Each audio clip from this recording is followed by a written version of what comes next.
अब फिक्र की राजनीतिक फाइल्स खोलते हैं, जिसका कीवर्ड आज आपको बहुत चौंकाने वाला है, क्योंकि राजनीति में आज विष कन्या ट्रेंड कर रही है। महाराष्ट्र में सरकार की तुलना विष कन्या से हो गई। जिन्होंने बयान दिया उनका नाम आप भली भांति जानते हैं। केंद्रीय मंत्री नितिन गडकरी ने सरकार को लेकर विष कन्या वाला उदाहरण दिया, जो राजनीति की दुनिया से लेकर सोशल मीडिया पर काफी वायरल हो चुका है। रविवार को वो नागपुर में कारोबारियों के कार्यक्रम में शामिल हुए। यहीं से वो सांसद भी हैं। निवेशकों को संबोधित करते हुए नितिन गडकरी ने उद्योग धंधों की हालत पर चर्चा की। इसी दौरान उन्होंने विष कन्या का उदाहरण दिया। नितिन गडकरी ने कहा कि सरकारें विष कन्या होती हैं, जिसके साथ जाती हैं उसको डुबोती हैं। आप इतने लफड़े में मत पड़ो। जो सब्सिडी लेना है ले लो, फिर ये कब मिलेगी कोई भरोसा नहीं।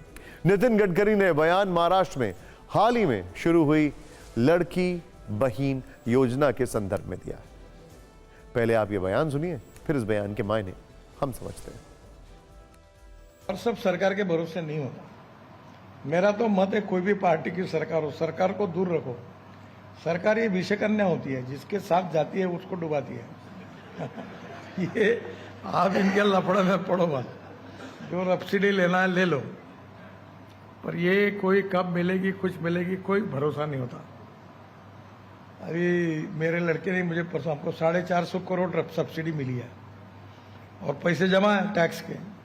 तो बोले कब मिलेगी? मैंने कहा भगवान से प्रार्थना कर, क्योंकि कोई भरोसा नहीं। मिलेगी क्या? मिल सकती है। अब वो जब आएगी, अभी लाडली बहन योजना शुरू होगी तो सब्सिडी का पैसा उनको भी उस काम के लिए देना पड़ा, तो नेचुरल लटक गई।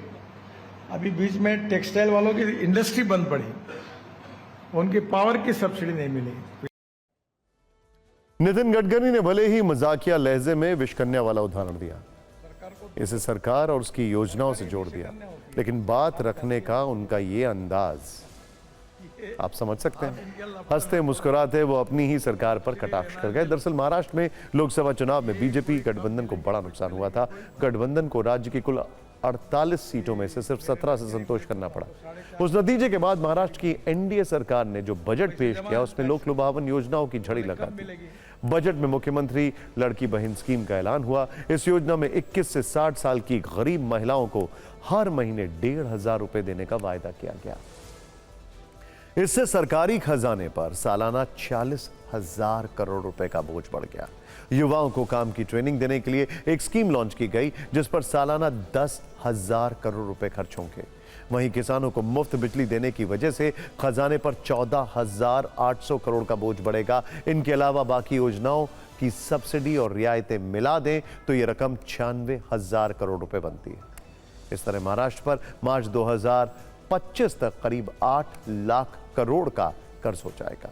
नितिन गडकरी का इशारा शायद इन्हीं स्कीम पर खर्च होने वाली सरकारी रकम को लेकर था, जिसका असर उद्योग धंधों पर पड़ रहा है, ऐसा उनका मानना है। वैसे पहली बार नहीं है जब नितिन गडकरी ने सरकार की तुलना विष कन्या से की। पिछले साल जुलाई में उन्होंने कहा था कि सरकार विष कन्या की तरह है, जिसकी छाया किसी भी योजना को बर्बाद कर सकती है। लेकिन इस बार नितिन गडकरी ने यह बयान ऐसे वक्त में दिया है जब महाराष्ट्र में चुनाव की घोषणा किसी भी वक्त हो सकती है। मुख्य चुनाव आयुक्त राज्य का दौरा कर चुके हैं, जबकि विपक्ष सरकार की लोक लुभावन योजनाओं को लेकर सवाल उठा रहा है। इसीलिए जब नितिन गडकरी ने खुद इन योजनाओं पर विष कन्या वाला उदाहरण दिया तो विपक्ष को सियासी फायरिंग का मौका मिल गया।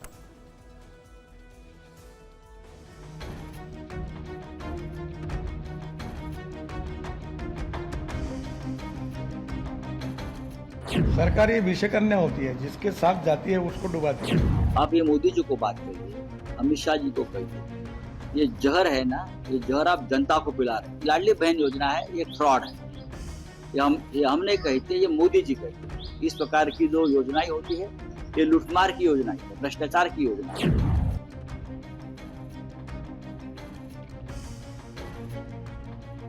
ये बात ऐसी है कि यहाँ का पैसा लेकर किसी और योजना में डाले और लोगों के पास वोट बटोरे। कहीं ना कहीं ये सिद्ध हो रहा है कि ये जो सरकार है सिर्फ लोगों को उल्लू बना रही है। सरकार का पैसा अपने चुनाव के लिए इस्तेमाल कर रही है ताकि लोगों को रिझाए और आगे जाकर इनसे वोट ले। कहना क्या चाहते हैं, वास्तुस्थिति हम लोगों के सामने लाना चाहते हैं कि महाराष्ट्र में जो लाडली बहन के नाम से जो सरकार महिलाओं को गुमराह करना चाहती है, उसकी वास्तविकता हम लोगों के सामने रखना चाहते हैं। वैसे विषकन्या की जब बात चली है तो आपको थोड़ा बैकग्राउंड बता देते हैं। पुराने जमाने में राजा महाराजा दुश्मन देश के राजाओं को परास्त करने के लिए विषकन्या का इस्तेमाल करते थे। कहा जाता है कि ग्रीक राजा सिकंदर जब दुनिया फतेह करने निकला तो उसके गुरु अरस्तु ने उसे भारत की विषकन्याओं के बारे में आगाह किया था। चाणक्य के अर्थशास्त्र में भी इसका जिक्र मिलता है।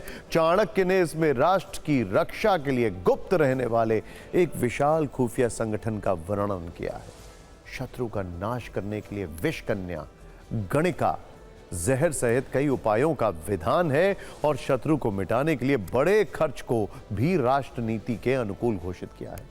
चाणक्य नीति के 9वें अधिकरण मंत्र युद्ध का जिक्र है। मंत्र युद्ध का मतलब बिना शस्त्र का प्रयोग किए शत्रु को हराना।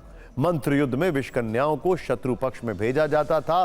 वहां सेनापति और दूसरे अधिकारियों से सारे राज हासिल करके विषकन्याएं उन्हें अपने विष से मार देती थी।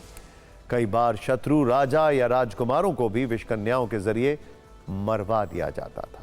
विषकन्याओं को बचपन से ही विष की छोटी छोटी खुराक देकर विषैला बना दिया जाता था और यह बात छुपा कर रखी जाती थी। फिर इन्हीं विषकन्याओं को शत्रु के पास भेजकर उसकी हत्या करवा दी जाती थी। इस तरह विषकन्याएं राष्ट्र हित के लिए काम करती थी। ये विषकन्या शब्द का अर्थ और उससे जुड़ा संदर्भ है जो आपको इस खबर के साथ बताना बहुत जरूरी था।